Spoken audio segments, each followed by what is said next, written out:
Boa noite.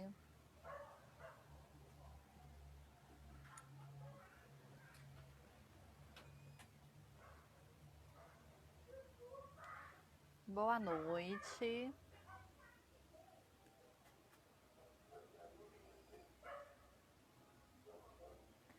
Boa noite a todos.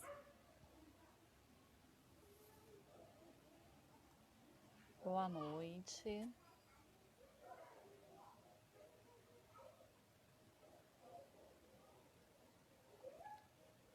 Boa noite a todos.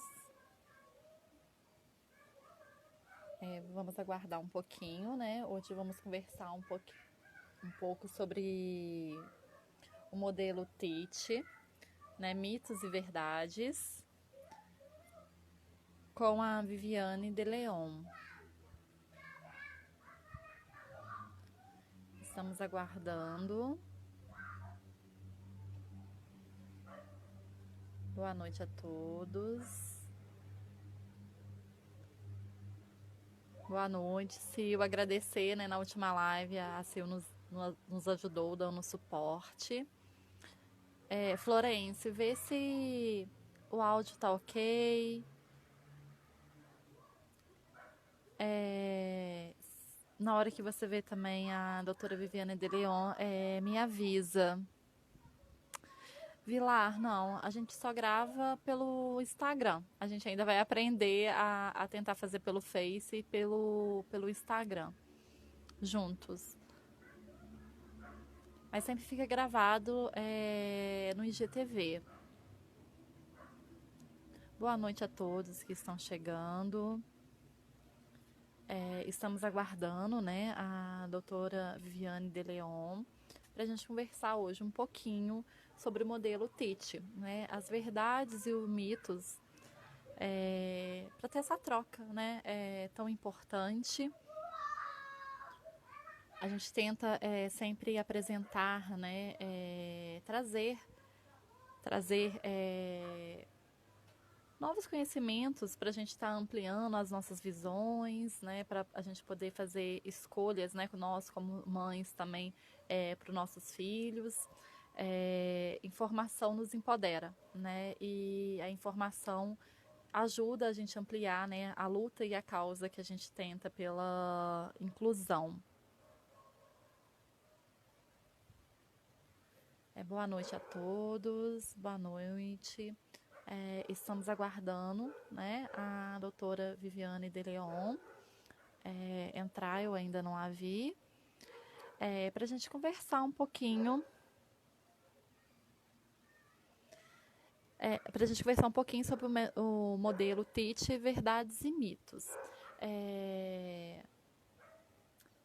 E aí a gente está aguardando para ela começar a introduzir, né, o que é esse modelo, né, esse assunto que é muito importante, como a gente já viu em outras lives que fizemos aqui, né, outros modelos, outras intervenções, a gente precisa ampliar, né, o nosso conhecimento, ver outras vertentes, né, é o modelo que muitas escolas às vezes aplicam. Será que é só mesmo na escola, né? Será que é só mesmo na área da educação? E aí a gente ampliar na questão da família, né? Estamos aguardando um pouquinho para a gente poder começar, né? Aguardando a doutora Viviane de Leon. E aí a gente vai começar esse papo mesmo, sabe? Da questão do básico mesmo, para a gente poder saber, porque né, existem cursos avançados, mas para a gente saber o que é, né? O que é esse modelo, né? Como que aplica, onde que aplica, por quem que aplica, para a gente poder estar conversando e estar nos empoderando de conhecimento. A gente pensa assim, cada live, né, que a gente traz, os convidados que chamamos, assim, pensando no foco dos nossos grupos.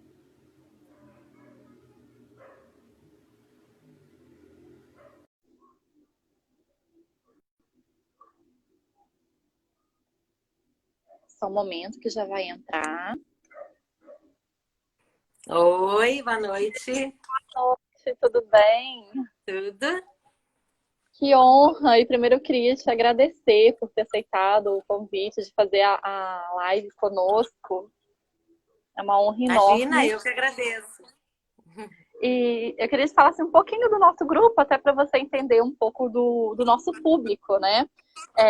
A gente Perfeito. começou, após administrar uma oficina na Universidade Federal de JF, como graduanda ainda, sobre materiais adaptados. E aí deu um boom, criamos um grupo de WhatsApp, hoje aí somos 84 grupos, né, no WhatsApp, que acolhe pais, professores, psicólogos, então virou um grupo que acabou sendo a nível nacional. Só que assim, é um grupo que tem muita carência de informações básicas. Então, assim, a gente vê ainda um caminhar muito rudimentar ainda da inclusão. E aí a gente vai tentando nessa luta, né, pela inclusão. Eu sou mãe também de autista, né? Então vai, assim, a gente vai aprendendo aos poucos e vai caminhando. A Florence, né, que ela sempre está aí no suporte também, que é junto no nosso grupo, que nos assessora, e ela abraçou essa causa, embora ela não tenha filhos autistas, mas ela entrou nesse mundo, a gente brinca que contagia, né? E aí, para a gente começar, eu queria que você falasse um pouquinho de você, né? Porque, assim, embora quem conhece a causa do autismo já conhece você, né? Mas como o nosso grupo ainda é bem básico, tá, né? Tá começando, tá engatinhando, digamos assim, eu gostaria que você se apresentasse para a gente poder começar a falar um pouquinho sobre o modelo Teach e desmistificar aí as verdades e os mitos. Tá bem. Eu agradeço ter sido lembrada. Foi a Cláudia Moraes que nos colocou em contato, né? A Cláudia Moraes, se não é Isso. a pioneira, é uma das pioneiras em material estruturado no nosso país, né?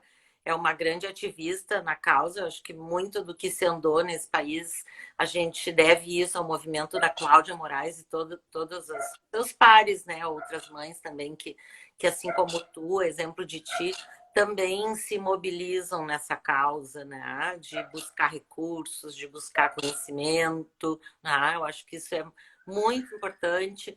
A gente, os profissionais, não conseguem fazer muito sozinhos. Essa união de especialistas e pais, ela é essencial para buscar promover políticas públicas, né? E buscar promover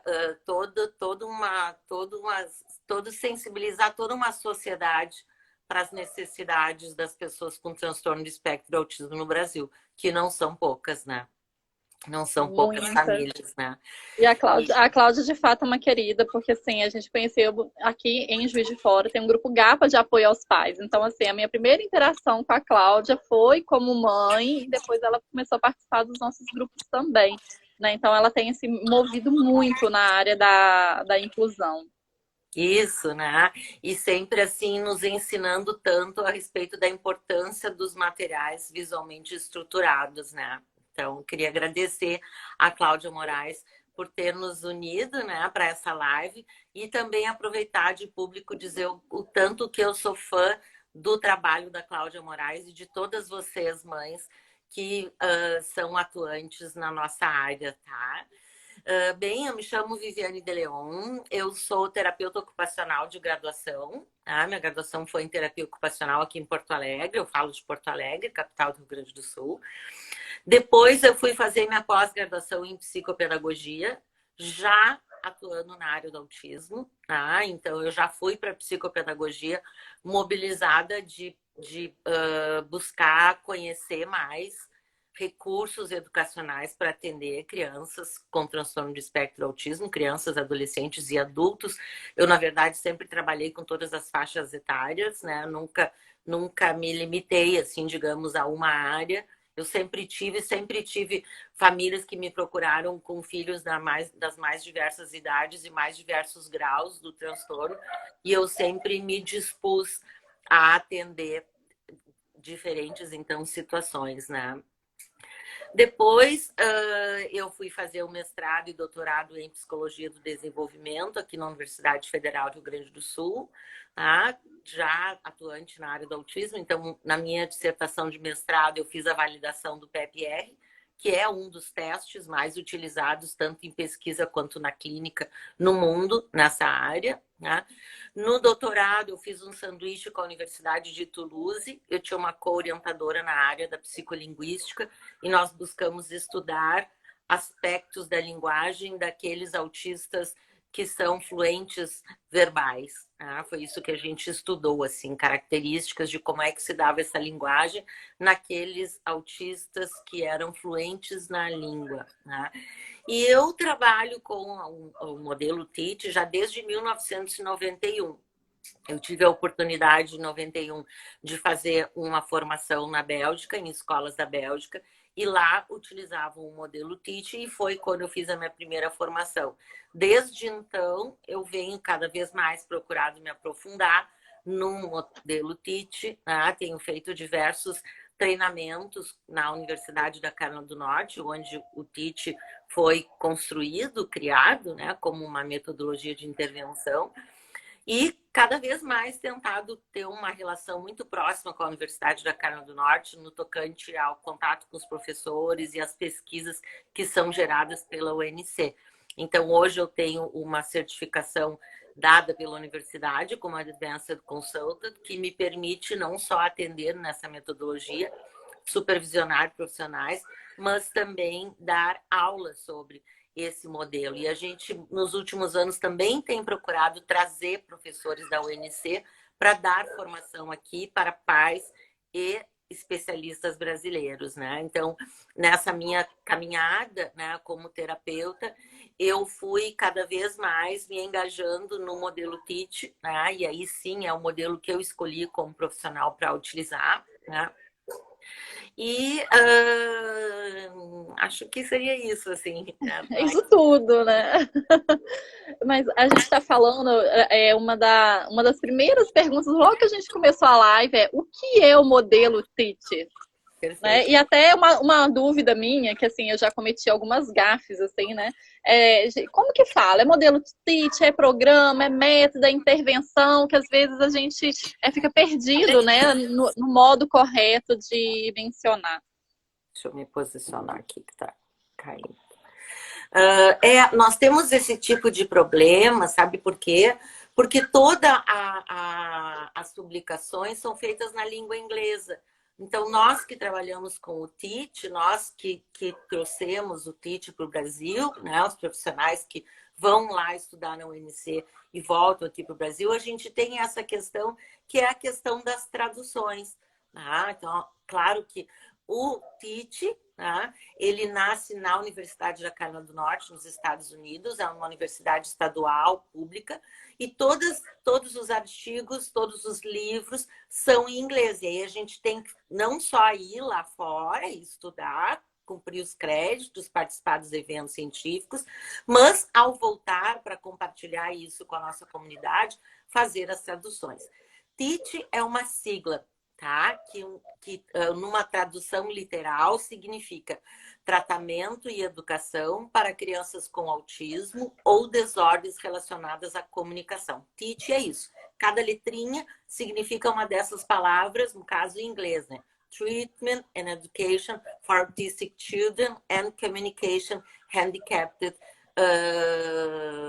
Children, né? Então, traduzindo, seria tratamento e educação para crianças com autismo ou outras desordens da comunicação. Então, TEACH é uma sigla que remonta a esta nomenclatura. Né?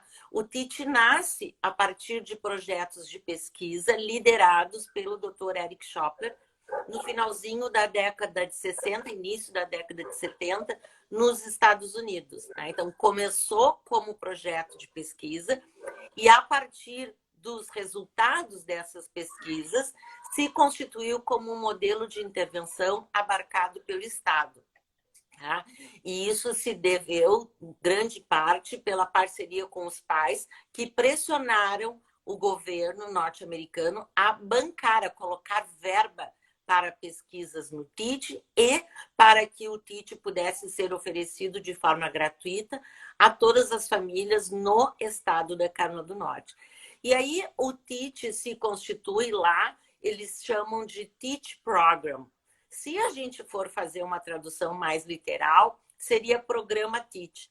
E a gente vem discutindo no Brasil qual seria a melhor tradução. Nós usávamos na década de 80, 90, né, no início desse século, ou programa TEACH ou método TEACH. Eu sempre fui mais partidária de usar método, porque a palavra programa, na nossa língua especialmente, ela vem carregada de um certo conceito de algo assim com passos pré-definidos, sabe? Algo como um programa pré-estabelecido que tenha que ser repetido de forma igual em todas as crianças. E a gente vê isso no TEACH quando ele é utilizado de forma equivocada. Isso não é só um fenômeno brasileiro. Quando a gente faz os eventos na Carolina do Norte, a gente tem profissionais do Japão, da Singapura, da Costa Rica, do Canadá, todos eles falam a mesma coisa, né? Quando o profissional não domina os princípios teóricos e práticos do modelo TEACH, ele sai fazendo uso equivocado, usando a mesma estratégia para diferentes crianças, né? Então, por isso aqui a palavra programa, eu particularmente não gosto muito, porque parece que de alguma forma reforça isso, né? De algo que Então, vem disso o mito, né, de dizer, né, que o programa, o método é robotizado, de ser robotizado. Perfeito, vem daí esse mito, né? Ou seja, um programa que robotiza, um programa que tem que ser feito igual com todos os sujeitos. E isso não corresponde à realidade do TEACH, né? Quem estuda comigo, né, sabe o tanto que o TEACH ele é um processo investigativo. E o TEACH, até os dias de hoje, ele tem um centro de pesquisa na Universidade da Carolina do Norte, na Escola de Medicina, na divisão de Psiquiatria. Nós temos pesquisas todos os anos, as pesquisas não pararam desde a década de 60. E são essas pesquisas que alimentam a prática. Tá? Então, por isso é que eu gosto da palavra método, porque o método remete a processo. Tá? Mais recentemente, discutindo com a diretora atual de treinamento do TEACH, a psicóloga Katie Hersey, ela sugeriu usar a palavra modelo TEACH, que eu acho também simpático, também passa a ideia de algo que é um corpo de procedimentos, que a gente vai, num processo investigativo, sempre a partir da avaliação, da coleta de dados das crianças, crianças, adolescentes e adultos, ir construindo as estratégias. Né? Então, sim, eu acho que aí a gente tem uma questão que é desse mito que ficou, de algo que tem que ser repetido. E, claro, se é repetido igual para todas as crianças, vai robotizar. Mas quando o Era algo que eu ia perguntar mais no finalzinho, mas como você entrou, porque às vezes gera até muita polêmica, né, dependendo, sobre se o modelo é baseado em evidência, se o modelo é baseado em pesquisa científica. Até porque assim, os últimos anos tem um boom nessa coisa assim, de se o modelo está vinculado a alguma pesquisa, né? E aí você vem falando um pouco dessa trajetória.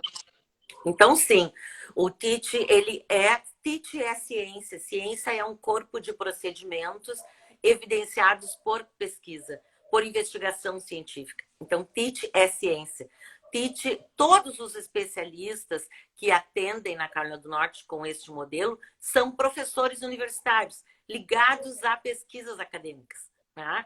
Então, todos eles são funcionários da Universidade da Carolina do Norte, que é uma das universidades mais antigas norte-americanas e com mais tradição em pesquisa, dentre várias áreas, na área da saúde. Então, tu sabes que os nossos professores, tá? Eu entrei no programa de pós-doutorado na Universidade da Mackenzie, em São Paulo, com orientação do Dr. Salomão Schwartzman. Então, você sabe que os professores universitários, eles têm alunos de mestrado, doutorado e pós-doutorado.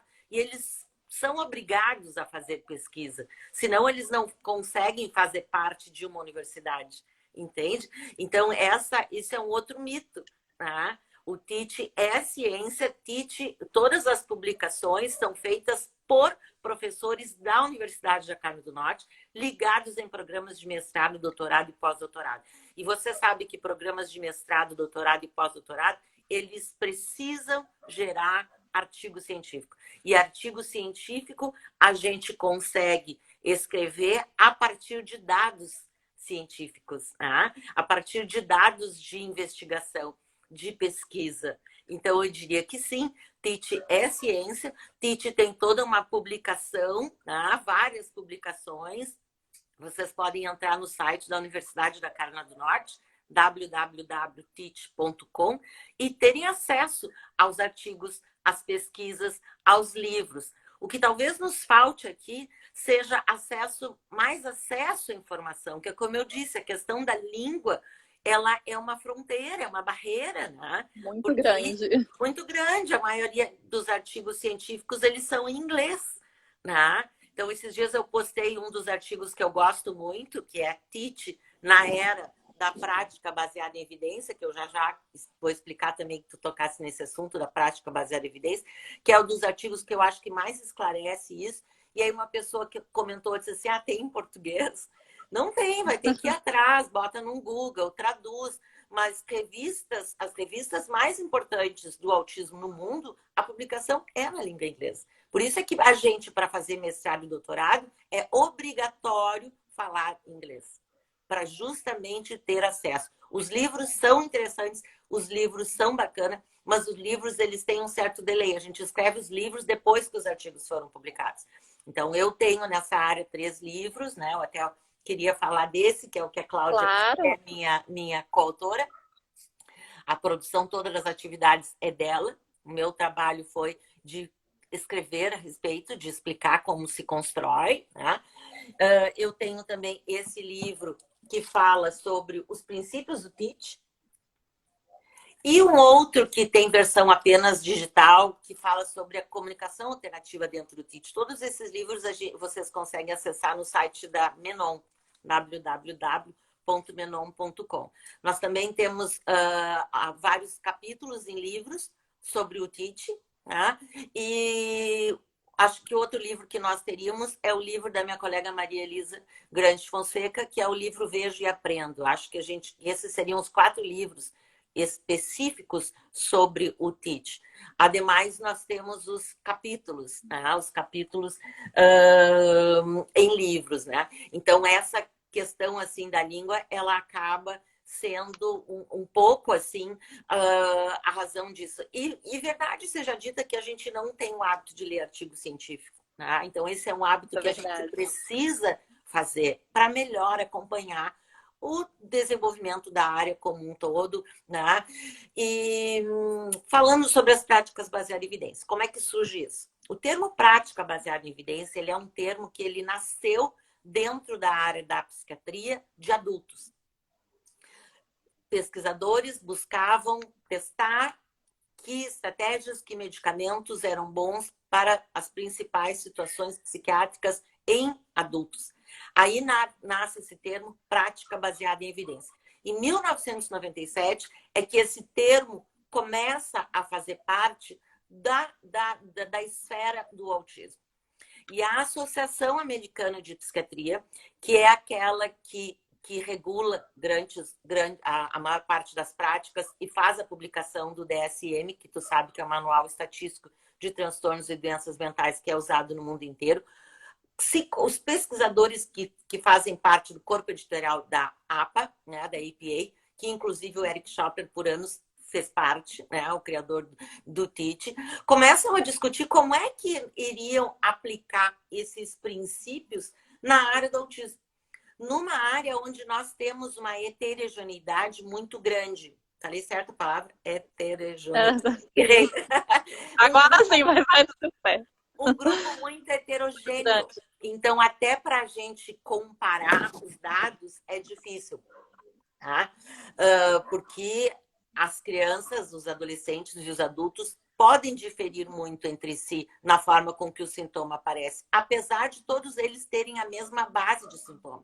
Todos apresentam dificuldades com comportamentos repetitivos. Todos apresentam dificuldade em comunicação social. Hoje, pelo DSM-5, todos tendem a apresentar alterações sensoriais, mas a forma como essas questões podem aparecer, ela é muito individual. Então, se discutiu durante, assim, décadas, se discute ainda, né?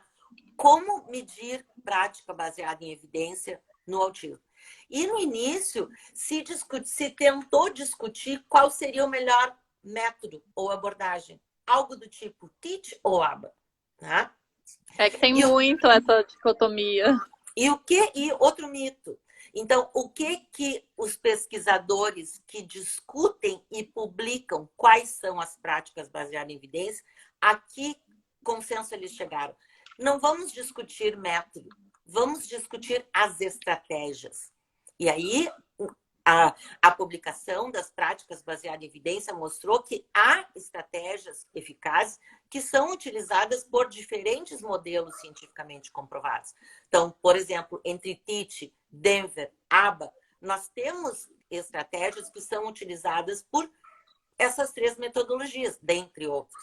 Mas, obviamente, há diferenças, senão elas seriam uma única abordagem. Né? Essas diferenças são diferenças teóricas. Então, a ABA se constitui, utiliza estratégias que essencialmente se centram na terapia do comportamento. No TEACH, nós trabalhamos com várias bases teóricas. Nós usamos recursos da terapia comportamental, nós usamos recursos da psicolinguística, nós usamos recursos da psicologia do desenvolvimento, que se entrelaçam numa prática a partir do que a gente evidencia nos estudos empíricos. Tá? Então, hoje, as práticas baseadas em evidência, elas são identificadas a partir de um pool de universidades e de órgãos que regulamentam as práticas relacionadas, feitas no autismo nos Estados Unidos. Então, nós temos um site que publica quais são as práticas baseadas em evidência. E essas práticas baseadas em evidência só adquirem o status de serem prática baseada em evidência quando elas têm um número mínimo de pesquisas que confirmam isso. Então, nós tínhamos 27 práticas baseadas em evidência. Agora saiu um novo documento, outras tantas entraram. Né? Então, musicoterapia passou a ser uma prática baseada em evidência. Integração sensorial passou a ser uma prática baseada em evidência. Isso recentemente. Né? Por quê? Porque os pesquisadores, os acadêmicos, entendem que precisa ter muitos estudos apontando numa mesma direção para que a gente diga que isso é uma prática baseada em evidência. Então, no TEACH, nós vamos trabalhar apenas com prática baseada em evidência. Algumas construídas pelos pesquisadores da Carolina do Norte, outros por pesquisadores relacionados a outras abordagens ou outras universidades lá nos Estados Unidos. Tá? Das práticas baseadas em evidência, 2 foram construídas pelo TEACH, que é o uso de apoios visuais e a terapia implementada pelos pais. Então, essas 2 práticas baseadas em evidência, elas são, digamos, os 2 eixos essenciais no TEACH, que é o uso maciço de recursos visuais para que esse sujeito possa compreender melhor, se comunicar melhor e trabalharmos da forma que for mais possível trabalhar próxima aos pais. E os pais poderem participar e serem ativos no processo terapêutico. Então, prática baseada em evidência é um termo cunhado pela Associação Americana de Psiquiatria nos Estados Unidos e dá conta de todas as práticas que são aplicadas na área do autismo que passaram pelo crivo do maior rigor científico que possa existir na nossa área. Tá? Que são estudos que são revisados por um corpo editorial bastante rígido e que ali, então, publica e atualiza de tempos em tempos quais são as práticas baseadas em evidência. A gente tem uma pergunta. O Instagram deu... Peraí. Então, as diferenças básicas... Então, a diferença básica entre os métodos é apenas teóricos? A teoria é o que orienta a prática. Tá? Então, nós temos diferenças teóricas que vão se manifestar numa prática também distinta, certo? São conceitos que eles não são separados, teoria e prática. A teoria é o que orienta a prática. Logo, se nós temos bases teóricas diferentes, nós vamos ter práticas também diferentes. No entanto, hoje, o protocolo do autismo é que Pessoas com transtorno espectro autismo precisam ter pelo menos 25 horas semanais de estimulação. E aí conta terapia implementada pelos pais, conta escola, além das terapias, né? Até uma pergunta, assim, muitos falam assim, esse método é só aplicado na escola, é só na educação, então, assim, aonde ele pode ser aplicado, né? Por quem ele pode ser aplicado? Qual é o público, né? Assim, muitas perguntas dentro, né? Porque vai falando uma coisa, vai estando interligado no outro. Sim.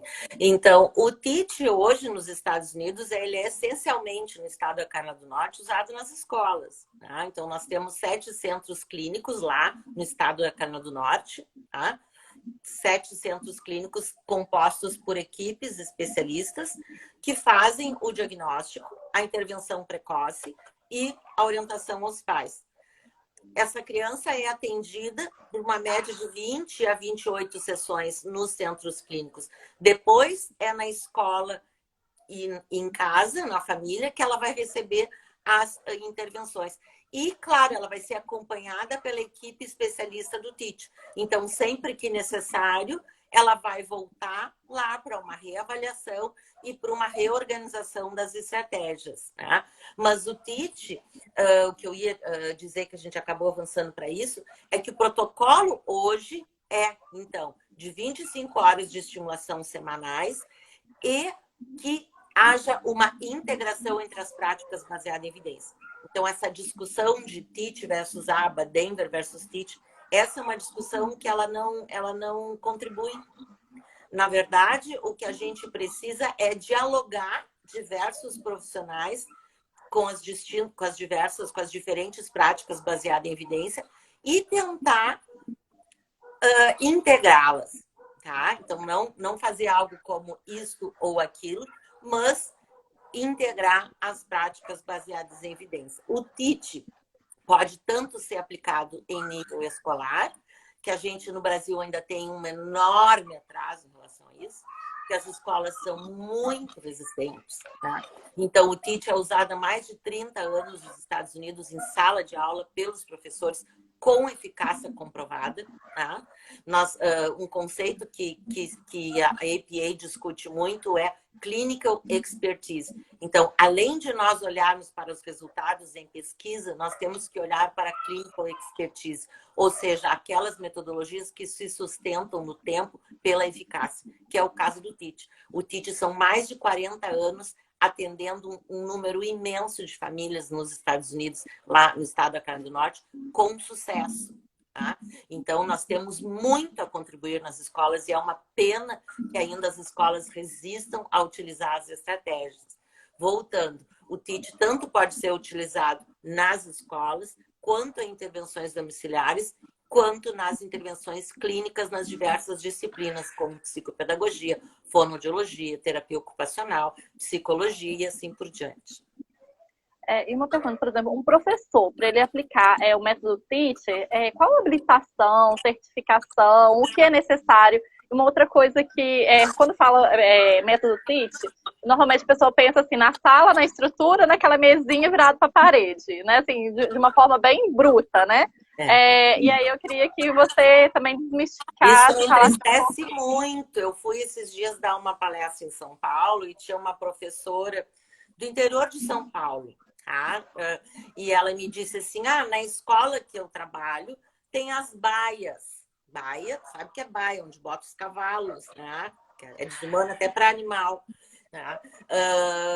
E aí a criança fica lá sentada. Isso não é o TEACH. Isso é aquele mito, é aquilo que a gente conversava no início. Profissionais que não estudaram a fundo a metodologia e saíram aplicando os princípios de forma equivocada.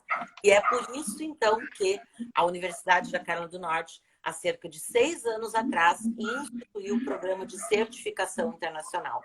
Hoje, só pode dizer que usa o TEACH quem passou por um programa de certificação, quem passou pelo crivo da Universidade da Carolina do Norte, para que eles olhem você trabalhando e digam o que você faz é o TEACH. Justamente em função desse uso equivocado dos princípios teóricos e práticos deste modelo. Então, hoje, como é que se entende?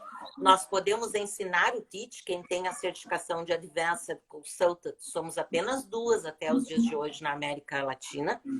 Apenas quem tem essa certificação pode ensinar o modelo TEACH, tá? Essa certificação garante que o que nós vamos estar ensinando é o que se ensina hoje na Universidade de Japão do Norte. Nossas aulas são revisadas por eles. Agora, você, aluno que fez o curso com uma das pessoas certificadas, está habilitado a usar a terminologia TEACH? Não. Você vai dizer que está utilizando os princípios do ensino estruturado. Você conheceu o TEACH. Agora, até você dominar os princípios a ponto de dizer que está habilitado no TEACH, precisa passar por um programa de certificação. Então, quem faz curso com as profissionais habilitadas tem a garantia de estar aprendendo o que é atual e apropriado dentro do modelo TEACH. Mas vai precisar praticar, vai precisar ter mais de um curso, porque não é num curso que a gente domina o método. Porque parece que tem níveis, não é isso? E aí sim fazer a sua certificação internacional. Então, os nossos cursos no Brasil, de uma certa forma, preparam você para essa certificação internacional. A certificação internacional tem 2 níveis. O nível practitioner, que é o que te habilita a fazer e dizer que usa o TEACH, e o nível avançado, que habilita você a ensinar o TEACH. Para adquirir o primeiro nível, você tem que, primeiro passo, participar de um treinamento lá na Carolina do Norte,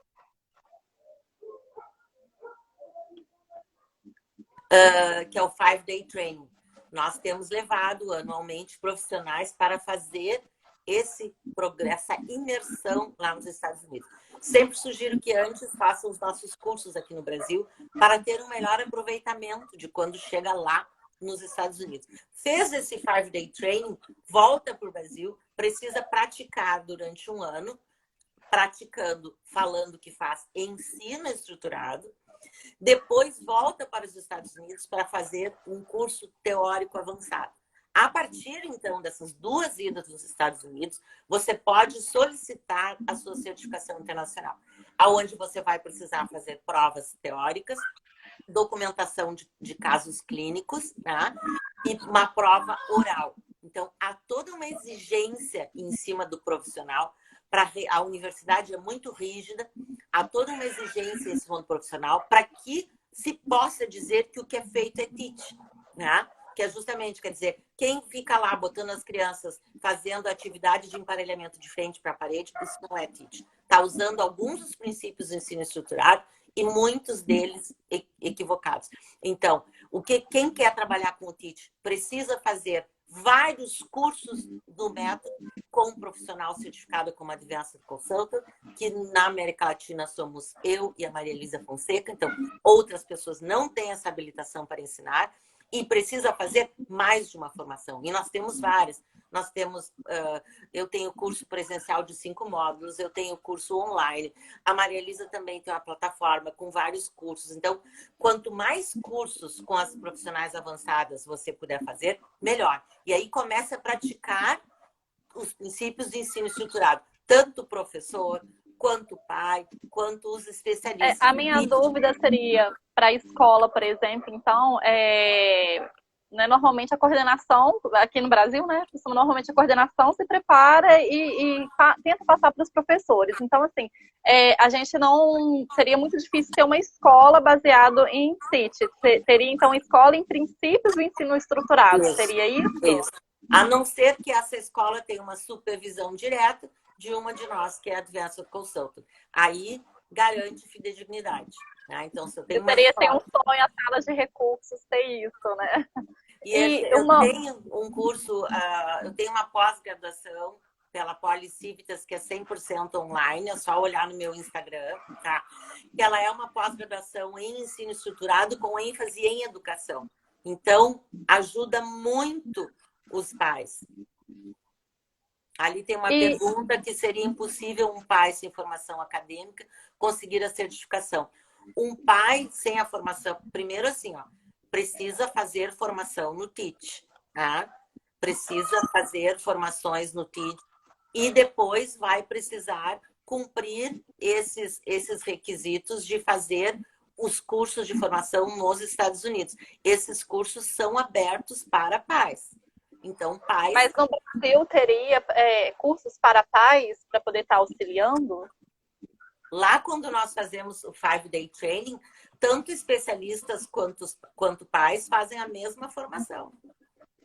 Porque no Brasil a gente ainda tem um nível muito diferente, né? Digamos assim. Então, assim, para um estudo aqui no Brasil para os pais específico não teria. Não tem necessidade. Eles podem participar dos programas de treinamento que são oferecidos no país. Claro que o meu curso de pós-graduação, como o próprio nome já diz, é pós-graduação. E ele é regido pelo MEC. Então, ele precisa respeitar as diretrizes do MEC brasileiras, né? Mas cursos de, por exemplo, curso de 5 módulos que eu dou, né? São cursos que podem ser feitos por pais. Tem cursos online da plataforma da Maria Elisa que também podem ser feitos por pais. Então, não impede. E eu acho, e nós sabemos, pesquisas mostram que quanto mais os pais entenderem a forma que o autismo acomete os seus filhos, quanto mais eles entendem da intervenção, melhor o desenvolvimento do sujeito desta pessoa. Então, é muito importante que os pais possam, na medida também de que eles se achem que é possível para eles, porque também nada obrigado funciona bem, né? Mas à medida em que eles desejam e têm essa disponibilidade, que possam buscar essas informações, sim, que possam entender como o autismo interfere no comportamento e desenvolvimento da criança e aprender sobre as estratégias cientificamente comprovadas. Tem até uma pergunta que... Meu filho faz várias terapias para ajudá-lo no seu dia a dia. A pergunta é, todos os profissionais têm que adotar algum desses métodos, seja a ABA, TIT ou Denver? Eu diria que os profissionais precisam pautar a sua prática nas práticas baseadas em evidência. Os profissionais precisam trabalhar estratégias com os filhos de vocês, que são estratégias cientificamente comprovadas. Tá? E aí, essas estratégias cientificamente comprovadas, elas são o que constituem os métodos cientificamente comprovados, como o Denver, como o ABA, como o TIT. Tá? É importante que a mãe e o pai saibam quais as estratégias que estão sendo utilizadas, quais estratégias, por quê e como. Isso é muito importante. Tá? A criança que entra no consultório e fica lá fechadinha e a mãe e o pai não sabem o que é feito, isso aí a gente sabe que tem uma eficácia muito reduzida. Os pais precisam entender para proporcionar a generalização dessas habilidades. Então, a eficácia cai muito quando a criança é atendida de uma forma pela equipe, mas quando está em casa ou quando está na escola, não tem nenhuma orientação. Cai muito a eficácia ao tratamento. Quando a escola é orientada, quando os pais também são orientados e todos se engajam de uma forma integrada ao redor desta pessoa, desta criança, desse adolescente ou deste adulto, nós temos a possibilidade de um melhor desenvolvimento, de um melhor outcome, de um melhor prognóstico. E tem uma idade recomendada para começar? Quanto antes, melhor. Isso não só no TIT, todas as abordagens. Tá? Nós cada vez mais sabemos, a literatura ela é muito consistente em mostrar o quanto que nós temos uma plasticidade cerebral. Ou seja, principalmente até os 5 anos de idade, ou seja, 60 meses, nós temos uma resposta plástica do nosso cérebro, em termos de buscar novas conexões e ativar nossas novas áreas na nossa mente, que ela é muito maior do que nos anos subsequentes. Né? Então, quanto antes a intervenção iniciar, maior a chance de resposta desta criança. Né? Então, quanto antes iniciar, melhor. Mas nós não temos idade nem limite de idade. Nós trabalhamos com crianças, adolescentes e adultos. Nós trabalhamos para ter cada vez mais diagnóstico precoce. Nós trabalhamos muito para orientar as escolas e cada vez mais estudos têm mostrado que é muito importante também que a gente não só discuta inclusão escolar, mas inclusão no mercado de trabalho. Adultos com transtorno de espectro e autismo precisam ser integrados também na vida adulta, mediante atividades laborais, principalmente desenvolvidas a partir de suas áreas de habilidade. Então, as áreas de habilidade, elas precisam ser valorizadas. Ele é excelente em rota, ele é excelente em rótulos, ele é excelente em desenho, em memória, né? Ele adora meios de transporte. Então, a pergunta é, como posso aproveitar isso? Como posso oportunizar, né, que essas áreas sejam valorizadas e ampliadas? Claro, às vezes são áreas muito fixadas, muito repetitivas, mas aí entra o nosso trabalho de dar funcionalidade, de dar flexibilidade, de ajudar a generalizar. Então, quando a gente vai fazer o treinamento lá na Carolina do Norte, é muito bacana. Eu vou fazer 53 anos, né? E a primeira vez que eu fui lá, eu tinha 20 e poucos anos. Chega a me emocionar. Porque a gente tinha uma realidade aqui no Brasil que, infelizmente, ainda é em muitas localidades, que era de termos as nossas crianças longe das escolas, em atendimentos psiquiátricos, em clínicas, né? Que eram atendidos com contenção, cada vez que tinham crise e coisas do gênero, metodologias muito arcaicas, muito agressivas, né? E desde a primeira vez eu lembro assim que o que me encantou no kit era chegar na universidade e ver as pessoas com autismo trabalhando na biblioteca. Eles vêm dar palestra, sempre tem um dia do treinamento, que é a palestra das pessoas com autismo, né? Contando as suas, assim, trajetórias, né? Então, a gente poder entender essas pessoas, eles estão aí, eles fazem parte, e não é só, né, com a escola que a gente tem que se preocupar, é também com adolescente, com adulto, né? E o que a gente pode fazer para desenvolver autonomia em casa? Eu sempre digo agora, nessa época de quarentena, eu digo, bota para trabalhar. Esses dias eu brinquei com uma mãe, eu digo, é mão de obra barata, bota para limpar a casa, mas no sentido de que são coisas importantes para a vida. Todos nós hoje, a gente se vê envolvido com lavar roupa, de botar para cá, para secar, para tirar mancha, para cozinhar, para isso, para aquilo. São habilidades importantes, né? Então, e muitas vezes a gente esquece de desenvolver isso. Aí se chega na vida adulta totalmente dependente, e aí se quer que então se desenvolvam coisas. Claro que aí vai ser muito mais difícil, né? A gente tem que preparar para a vida adulta. Isso é muito importante, porque a gente não pensa. E parece fácil até essa atividade de casa, a gente trabalha várias coisas. Eu falo pro meu filho que na hora que eu fui dar ele o tomate, já veio aquela questão de sensibilização. Ali ele já desestruturou. Então tem toda uma rotina para a gente poder estar ensinando. E aí tem todo um corpo de estratégias. Eu acho que aí é que entra o nosso trabalho como especialista para ajudar. Ah, então, claro que tem que ter todo um cuidado para a gente ensinar essas habilidades, né? Então, tem todo também, existe toda uma variedade de técnicas de como ensinar, com organização dos próprios objetos, ou com uso de fotos, pictogramas, scripts ou histórias sociais, em que a gente ensine, tá?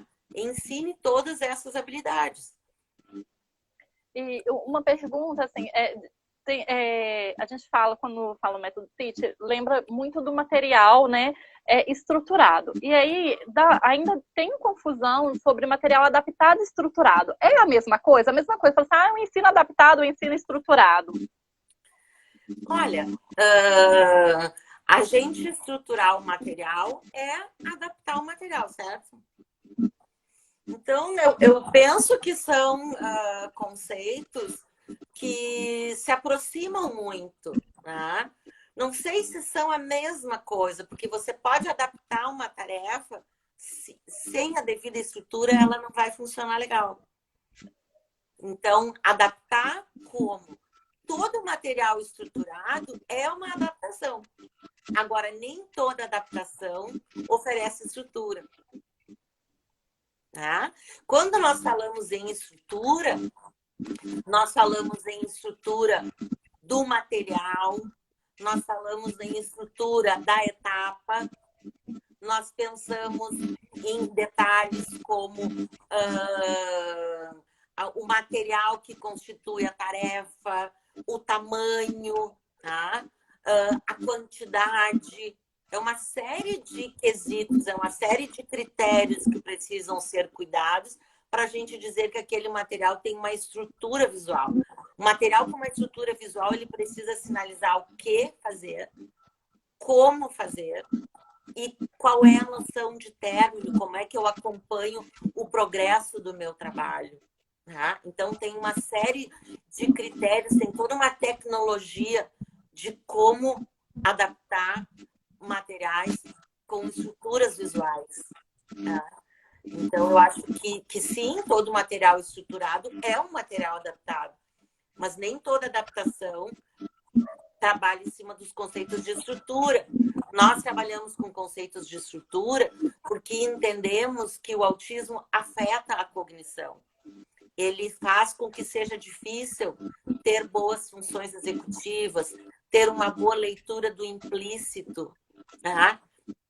Ter uma boa leitura de qual é a principal ação daquele material ou daquela tarefa, tá? Apresentam dificuldades com o sistema atencional. Então, as estruturas, elas têm objetivos. Não é simplesmente pegar e adaptar na intuição. A gente tem critérios que foram identificados em pesquisas pelo KIT e a gente tenta seguir e respeitar esses critérios na construção dos materiais visualmente estruturados. Isso é interessante que você falou, porque assim, dentro dos nossos grupos a gente compartilha, né, materiais, troca de experiência, esse acolhimento, e acaba que muitas pessoas às vezes confundem achando que, por exemplo, todo material que você dá é aplicado para qualquer pessoa, para qualquer indivíduo, na questão do autismo. Porque e aí os passos estão errados. A gente não pode partir da atividade para a criança. A gente tem que partir da criança para a atividade.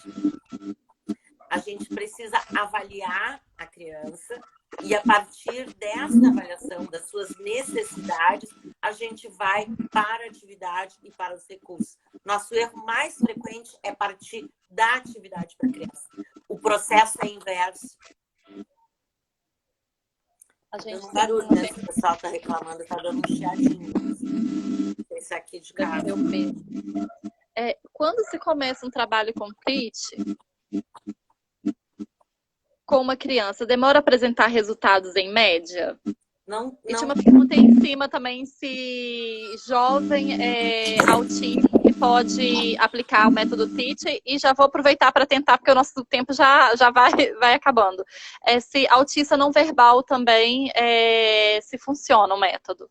O TEACH é prática baseada em evidência. Então, as estratégias são cientificamente comprovadas para toda a população de pessoas com autismo, independente de grau, independente de idade. Tá? Se ela é uma prática baseada em evidência, já comprovada em estudos, ela vai dar resposta. Né? E a gente tem respostas a curto, médio e longo prazo. Depende da avaliação, depende do planejamento terapêutico. Isso é muito interessante. E logo no início a gente falou da avaliação, e aí eles perguntaram sobre a questão dos protocolos. Aí, nessa questão, é a parte ou está dentro do modelo Teacher?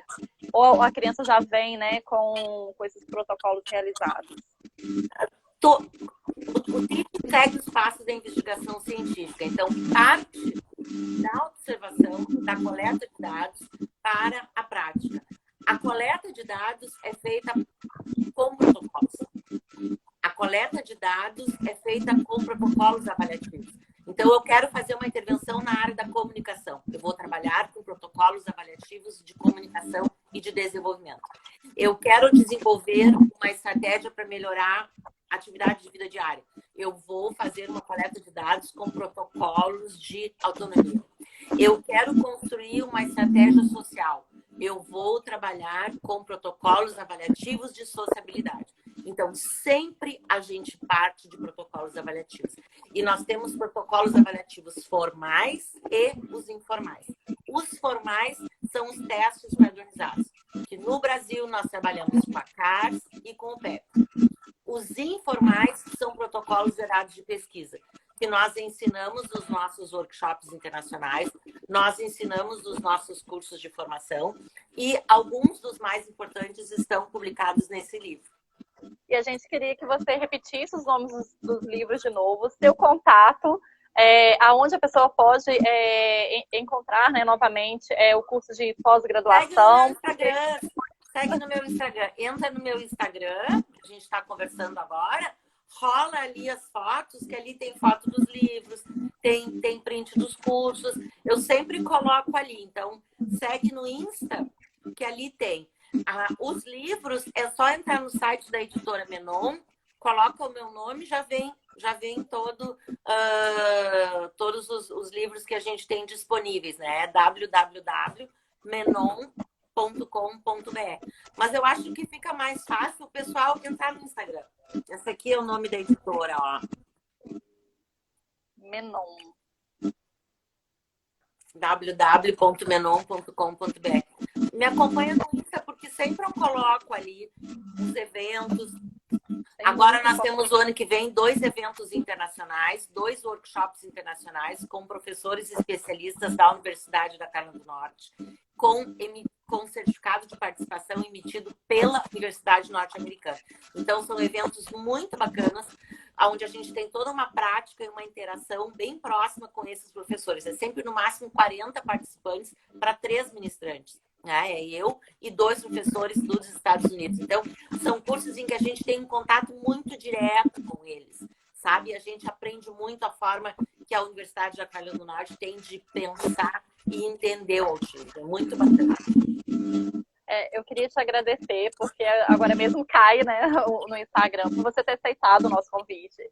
Foi uma senhora aula, assim, uma explicação muito grande, não só para quem nos está assistindo, mas para mim também foi um aprendizado assim, maravilhoso e quebrando esses mitos, desmistificando e empoderando de conhecimento. Muito obrigada por você ter nos aceitado, no espaço na sua agenda.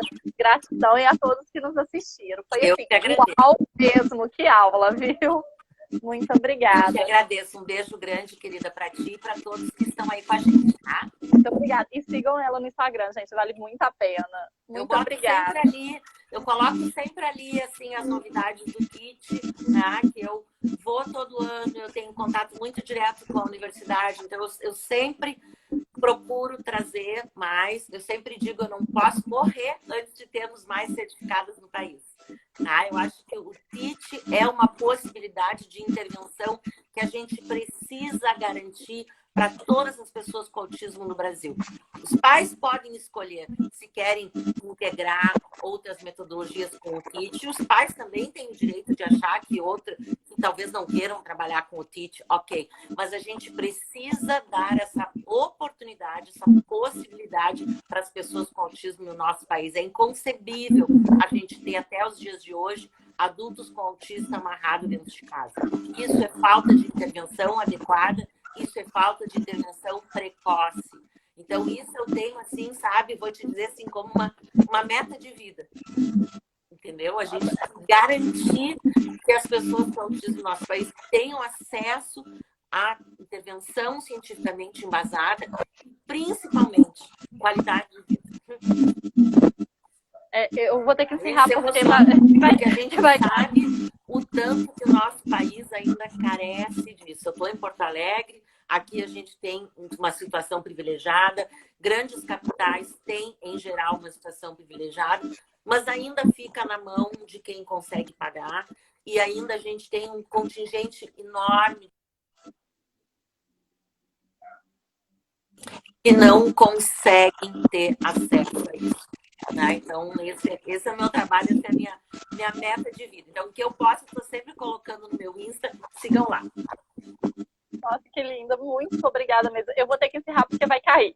Vai. Muito obrigada, viu? Beijo. Beijão. Tchau.